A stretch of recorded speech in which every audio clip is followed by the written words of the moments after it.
Hello tacticians, it's Nox here, and as one legendary event closes, another one is on its way. As you may know, the Patermine, the Gene Stealer Patriarch, is going to be appearing in the Alien Majesty legendary event, which is going to start on November 3rd.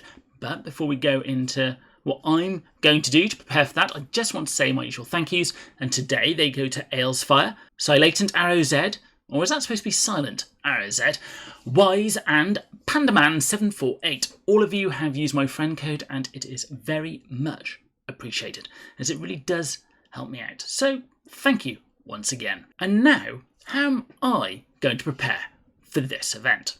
As always, Severin has been hard at work and has already updated the Tacticus Planner app website that he hosts with all of the data mined information for the event. Now, things can change between now and when the event starts, as there is always a new client update around the end of the month. But these have been fairly accurate in the past, and as such, it is up to you if you decide to carry on. But if you haven't yet looked at the Tacticus Planner app website and you want to get the Gene Stealer Patriarch, this is a valuable resource for you to look into, as it will help you try and maximise the points that you can get. Alpha is probably the easiest track to attack, but you are going to need at least 3 teams, as the bolter, physical and mechanical don't really play well with each other. There are a couple of ways you can maximise, such as using bolter with melee only, and I think this team of 4 could do rather well if you have them. But obviously, have a look to see who you have and how well they're geared up before you dive in. However, because a minimum of 3 is needed to do any level, you are going to have to do this with a minimum of 3 teams. Personally, I'm probably going to see how far bolter and melee can take me.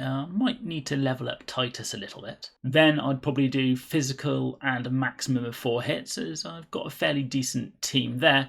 And finally, it'll just be mechanical on its own. So that's Alpha.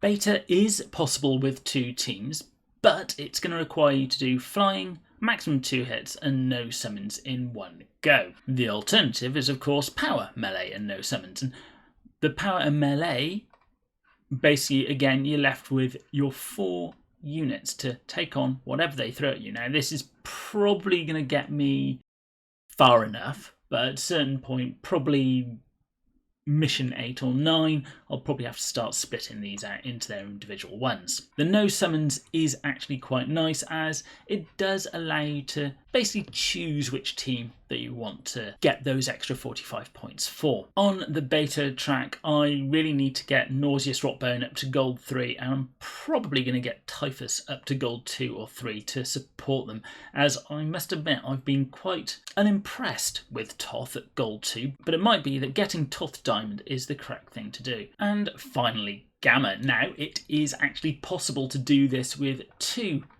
tries, but on one of those tries, you're going to be with Morgan Ra, Orn Shi, and Asmodai, so I don't think many people are going to be taking that route. And the reason for this is, if you look at piercing, it obviously doesn't play with power, you don't have a minimum of 4 hits, and with power and minimum of 4 hits, again, we're back to the usual 3. So more than likely, you're going to be using 3 teams. As I said with beta, where you get the extra free 45 points, really the no Overwatch and no Final Vengeance is a free 70 points, depending on which one of these 3 that you choose to do it with. With all that said, you can see I'm in a fairly decent position, but I have been playing since the beginning of the game, and of course I've had you guys supporting me with the friend codes that you've been adding, which has really helped me along. For me, I am going to be working on the Tyrant Guard. I'm going to get him up to Diamond 1, as he is going to be used in all 3 tracks. We've got the physical here, we've got a maximum of 2 hits in beta, and of course piercing in Gamma. And if you wanted to take it further, he's also got the no Final Vengeance and no Overwatch for Gamma. So really, that Tyrant Guard, I would say,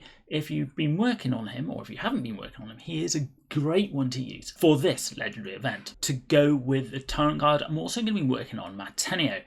He is a great one for Alpha, as he ticks all the boxes for 3. We've got the maximum of 4 hits, the melee only and physical only, and you can see the Tyrant Guard is there with him. So by getting those 2 who've already got to gold 3, I will admit, up to diamond, it's really going to help me with Alpha. And Mataneo is also quite useful in Gamma as well. Again, he's in the No Overwatch, the Final Vengeance, and Power. And my final picks, and I've been trying to do this for a while, are the 2 Death Guard, Maladus and Nauseous.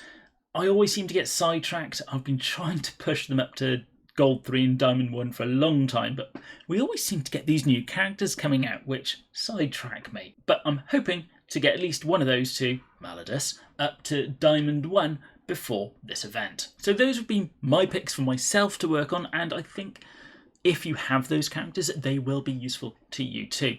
The Tyrant Guard in particular, if no one else, as, well, let's have a look at him.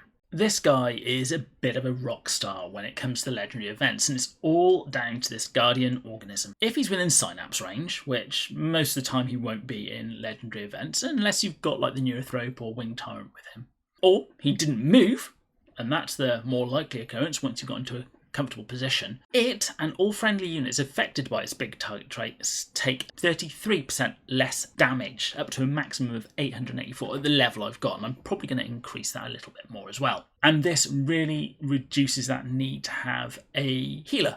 And as you can see, I'm very close to getting him to Diamond 1. He is an absolute tank, and if you have got him and you haven't worked on him and you enjoy doing the legendary events, this guy is great. His abilities really help him out. He has piercing, and in his active ability, which I haven't leveled up, he's also got physical. So there's your physical and piercing, which ticks there. And also the number of attacks. It's a shame that's not 1 attack in some respects, but there's only a few legendaries where you can only have 1 attack. So having 2 isn't too bad, really.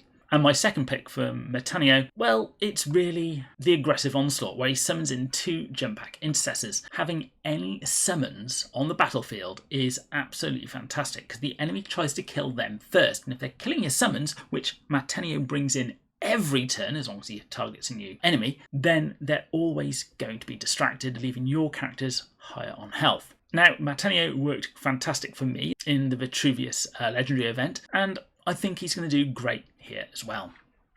And I don't really need to go into how good Maladus and Nauseous are together. They reduce the enemy's armour, Nauseous keeps Maladus alive, Maladus hits hard. It's just a great combo. So let me know in the comments below who you are going to be working on for the latest legendary. If you like these videos, then it would be much appreciated if you at least think about using my friend code, as it really does help me out. Or if you or your guilds are looking for a new home, please reach out to any of the guilds shown, as we'll always welcome new people into our midst. As always, don't forget to like, comment and subscribe, and I'll be seeing you on the battlefield.